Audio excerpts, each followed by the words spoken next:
In the future, poor people aren't even allowed to wear shoes to work. The factory floor is wired with 500 volts of electricity. If one person breaks the rule, the whole workshop gets punished. They have to work 12 hours a day just to earn a single hot shower. That's considered the best benefit they get. Each worker has their own tiny room. Food comes through a straw in the wall, constantly pumping in some kind of paste, so they always have enough energy to keep working for the factory. On his first day, a guard in insulated boots warns John, until he pays off his debt, he has to follow every rule here. John gets assigned to Workshop 3 on the 7th floor. The supervisor tells him straight, "In this team, you'd better give it everything you've got on the assembly line, because every workshop competes once a week. If your team loses, you get punished. 3 full minutes of electric shock. After work, everyone lines up to head back to the dorms. John notices a coworker gesturing at him through the window. Information is tightly controlled here, so they can only communicate with hand signals. When John looks down, he finally realizes just how massive this factory is. In the dorm,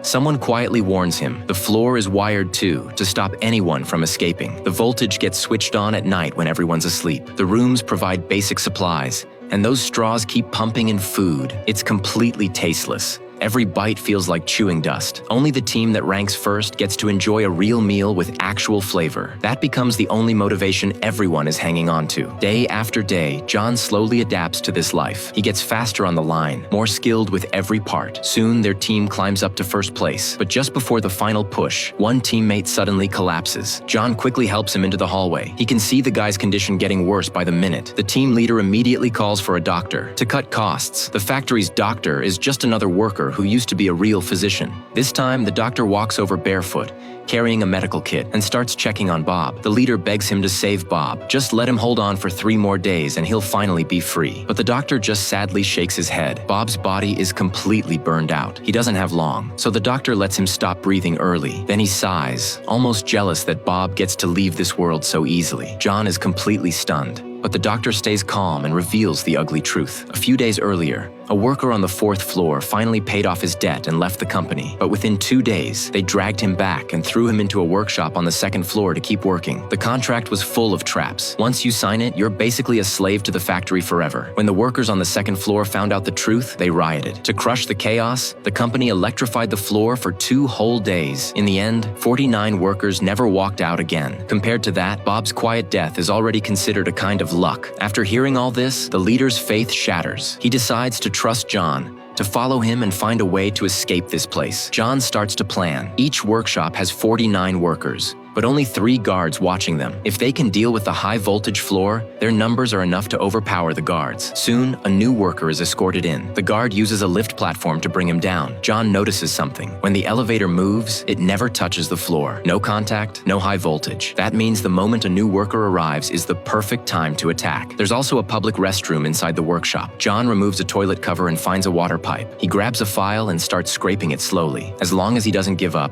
eventually the pipe will crack and the water will burst out. Using these clues, John puts together a detailed escape plan and shares it with the leader. Tomorrow, a new guy comes in. That's our best shot. The next day, everyone waits nervously for the newcomer. Workers secretly hide machine parts as weapons. John hides in the restroom, working the pipe with everything he's got. Finally, he pries it open with a wrench. Water gushes out. Right then, the alarm blares. A guard escorts the new worker onto the platform. When they see John soaked from head to toe, everyone knows step 1 of the plan worked. Water spreads quickly across the workshop floor. The workers move to the 2nd phase. One worker starts a fake fight to draw the guards' attention. The guards shout at him to stand still. In that split second, John bolts for the elevator and jams it with his wrench. Another worker rushes forward, but his weight flips the platform over. Thankfully, the new guy reacts fast and knocks out one of the guards. The guard still on the platform fights back hard. Workers grab metal parts and charge in, swinging for their lives. As things spiral out of control, the guards call the security room, yelling for them to activate the high voltage. The leader orders everyone to climb up onto the work tables. When security hits the switch, the water-covered floor short-circuits instantly. John's plan works perfectly. Seeing that, the leader gives the order for a full-on revolt. John rushes the platform,